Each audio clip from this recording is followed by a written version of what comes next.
Tax planning is one of the biggest pieces to the retirement planning puzzle. The fact is that over the course of your retirement, your biggest bill is probably going to be your tax bill. So there's a number of steps that we can take to try to mitigate that over the course of your retirement, one of which is doing Roth conversions. So today I want to talk a bit about Roth conversions, and more specifically partial Roth conversions. Just explain what they are in a really simple way, and why you might want to use them. So first I want to introduce myself. My name is Warren Berger. I'm the owner of Luminary Financial Advisors. We're based in Cocoa Beach, but we work with people all over the country, and we try to create tax efficient retirement plans for people. So the first thing I think I have to address is, what is a Roth conversion? Right? We hear about this bantered about all the time, and unless you've actually really done a little bit of legwork, you might not know what it is. So basically, it's the idea that we're taking, a lot of us have been saving into our 401ks over the course of our lifetime, 403b, any tax-deferred retirement savings account. And we all know that eventually the tax bill is going to be due as we take money out later, and it's going to come out in the form of ordinary taxes. Well, the idea of a Roth conversion is to take money from that tax-deferred account that you already have set up and moving it into a tax-free Roth account. The idea being that it now will be tax-free for the rest of your life, and growth in that account will also be tax-free.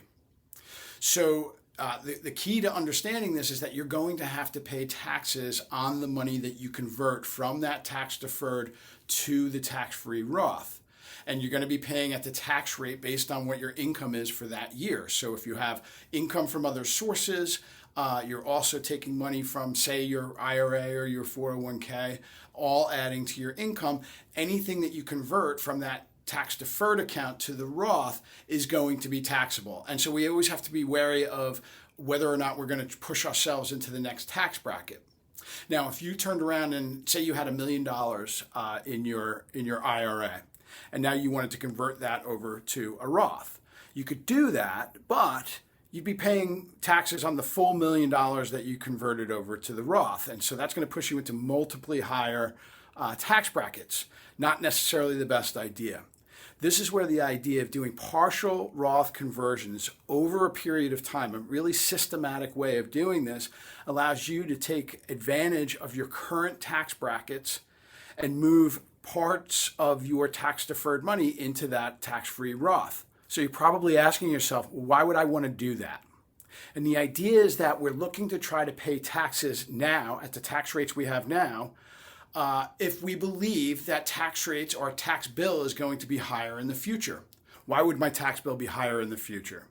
Well, there's three things that come to mind that I want to talk about. First is, we have the Tax Cut and Jobs Act that was established in 2017 that sunsets in 2025. So going into 2026, unless Congress does something to change this, all of the current tax rates we have now are going to be going higher. The second reason your tax bill might go up is just looking at sort of the economic outlook of the country. So we have $32 trillion in debt. We have a debt to GDP ratio, so the amount of debt we have versus what we're bringing in, over 100% at this point. It seems to me that the most likely way the government's going to try to make up these deficits in the future will likely involve some raising of taxes. You may believe differently, but it does seem as though that is a potential threat for us going forward. Reason number three would be required minimum distributions that you have to start taking at age 73. So once you turn 73, the government requires you, they're going to want their money eventually, they require you to take a set percentage of your tax-deferred assets out, whether you need that money or not. And so that money could propel you into a higher tax bracket. So those are just three reasons why we might think that tax rates are going higher in the future. Now, the most opportune time to do these Roth conversions is generally between the time that you retire and up to the age that you're going to start taking required minimum distributions, which in 2023 is age 73. And the reason for that is a lot of times people find themselves in a lower tax bracket because they're no longer receiving income after they retire. There might be other forms of income, whether they're pensions, like another spouse working, things like that. But you're likely to have lower income, certainly, than you did before you retired. And so there's a period of time there where there's that lower income that we can start to fill in tax brackets by moving this money from the tax deferred account to the tax-free Roth, and we pay the tax on those movements that we make. So what might be an example of this? So sitting here in 2023, if you're in the 22% tax bracket, that bracket goes from roughly 89,000 and change to 190,000 and change. So if your income falls within that range, you're paying that 22% on every next dollar that you make in terms of income. So let's say that you had $100,000 in income come in this year. Whether that's from a pension, like I said before, a spouse's income, or any other income that you have, your income, and potentially money that you're taking from your retirement accounts. Let's just say that your income sits at $100,000. Well, that means we have approximately $90,000 to play with of these partial Roth conversions before you would hit the next tax bracket.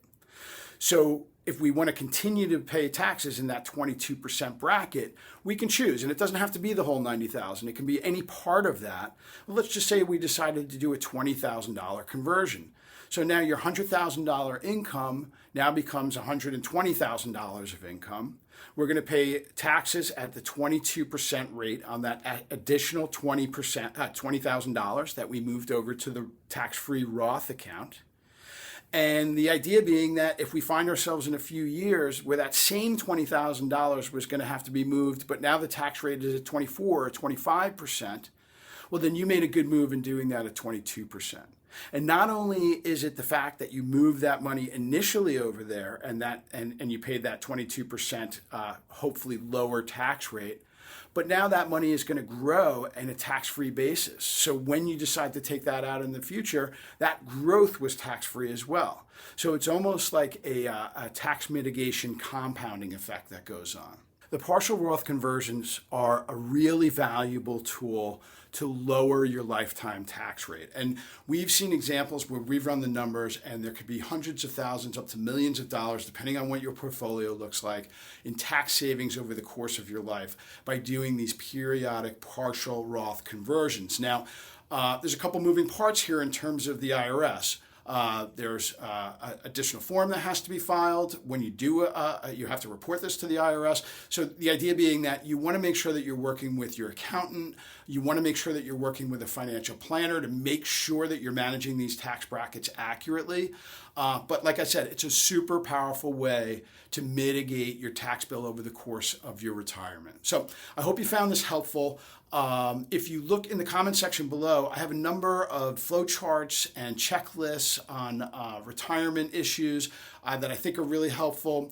And if you wanted to talk about your personal financial situation, I have a link to my personal calendar, 30-minute complimentary conversation just to see where you're at. And I always make sure, whether people are working with me or not, that I'm going to steer them in the right direction. It's really important to me that no matter who comes to me, they feel like they got some value out of the experience. So like I said, I hope that's been helpful for you, and I hope to see you on the next video.